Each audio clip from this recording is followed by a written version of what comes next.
Welcome to ஜோலா kitchen. இன்றைக்கி பூசண இலையில் பூரண கொழுக்கட்டை எப்படி பண்ணலாங்கிறத பற்றி இந்த வீடியோவில் பார்ப்போம். தேவையான பொருட்கள்லாம் இருக்குது. தேங்காய், வெல்லம், மசிச்சு வச்சுருக்க கடலப்பருப்பு எல்லாம் இருக்குது. இப்போ சட்டியை வச்சு வெல்லத்தை போட்டு பாகு காய்ச்சிக்கலாம். கொஞ்சமாக தண்ணி ஊற்றணும். தண்ணி ரொம்ப ஊற்றினா ரொம்ப தண்ணியாக போயிடும். வெல்லம் மட்டும் கொஞ்சமாக, அது போதுமானது.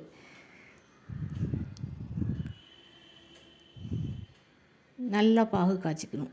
பாகை பாருங்கள். இந்த பதத்தில் தேங்காய் சேர்த்துக்கலாம். தேங்காவோட கொஞ்சமாக 2 ஏலக்காய் நுணுக்கி வச்சுருக்கேன், அதையும் சேர்த்துக்கலாம். நல்லா கிளறுனா தான் அந்த தேங்காய் உள்ள பால் பாகுல இறங்கும். நல்லா டேஸ்ட்டாக இருக்கும். அப்போ தான். அடுத்தது மசிச்சு வச்சுருக்க கடலப்பருப்பை சேர்த்துக்கலாம். இது சாப்பிட்றதுக்கு ரொம்ப டேஸ்ட்டாக இருக்கும். பாரம்பரிய முறைப்படி பூவரசம் இலையில் செஞ்சு காட்டியிருக்கேன். இதுபோல் ஒரு டைம் செஞ்சு சாப்பிட்டு பாருங்கள். இப்போ நல்லா ரெடி ஆகிட்டு பாருங்கள்.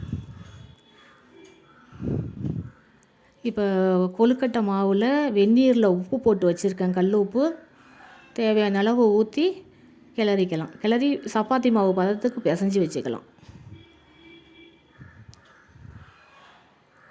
மாவு நல்லா வெந்தால் தான் நான் இலையில் தடவுறதுக்கு வசதியாக இருக்கும்.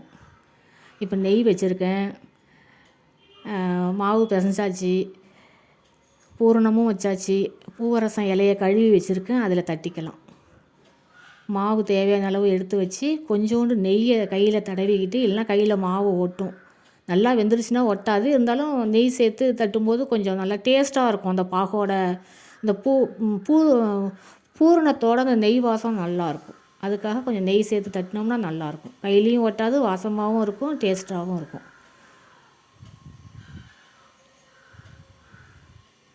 நல்லா நைஸாக தட்டிக்கலாம்.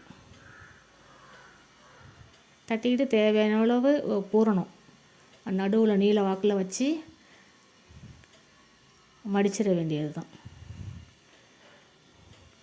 கொஞ்சம் மெனக்கட்ட வேலை தான். இருந்தாலும் நல்ல பொருளை சாப்பிட்ணும்னா கொஞ்சம் கஷ்டப்பட்டு தானே ஆகணும். இதே மாதிரி எல்லாத்தையும் தட்டிக்கலாம். எல்லாத்தையும் தட்டி பூரணம் வச்சு ரெடி பண்ணியாச்சு. அடுத்தது இட்லி பானையை வச்சு அவிச்சிக்கலாம். லாஸ்ட்டாக கொஞ்சம் மாவு இருந்துச்சு, அதை இலை இல்லை, அதனால் மோதவமாக செஞ்சிட்டேன். இப்போ இட்லி பானையை வச்சு இட்லி பானையில் மேல் தட்டை வச்சு அதில் எல்லா கொழுக்கட்டையும் இலை கொழுக்கட்டையும் அடுக்கிக்கலாம். அடுக்கி ஒரு 5 நிமிஷம் வேக விடணும்.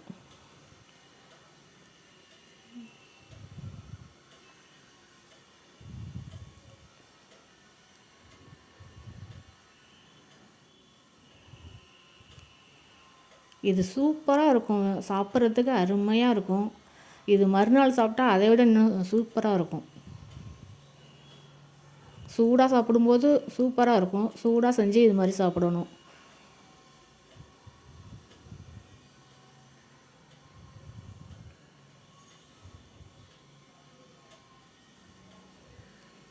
எல்லாத்தையும் அடுக்கியாச்சு. ரைட். இப்போ மூடியை போட்டு மூடி கரெக்டாக ஒரு 5 நிமிஷம் போதும். 5 நிமிஷத்தில் எல்லாமே வெந்துடும். 5 நிமிஷத்தில் வெந்துடும்.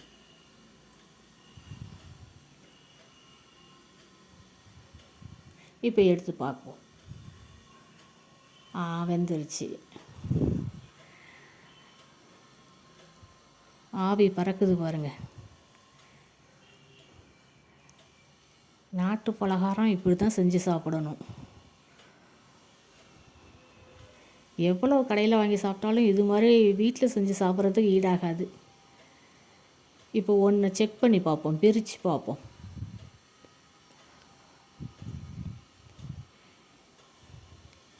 கையில் தொடவே முடியல, ரொம்ப சூடாக இருக்குது.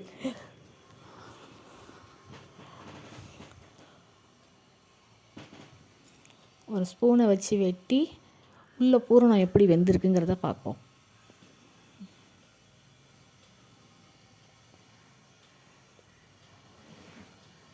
சூப்பராக இருக்குது பாருங்கள். டேஸ்ட்டாக இருக்கும். இது அவ்வளோ டேஸ்ட்டாக இருக்கும்.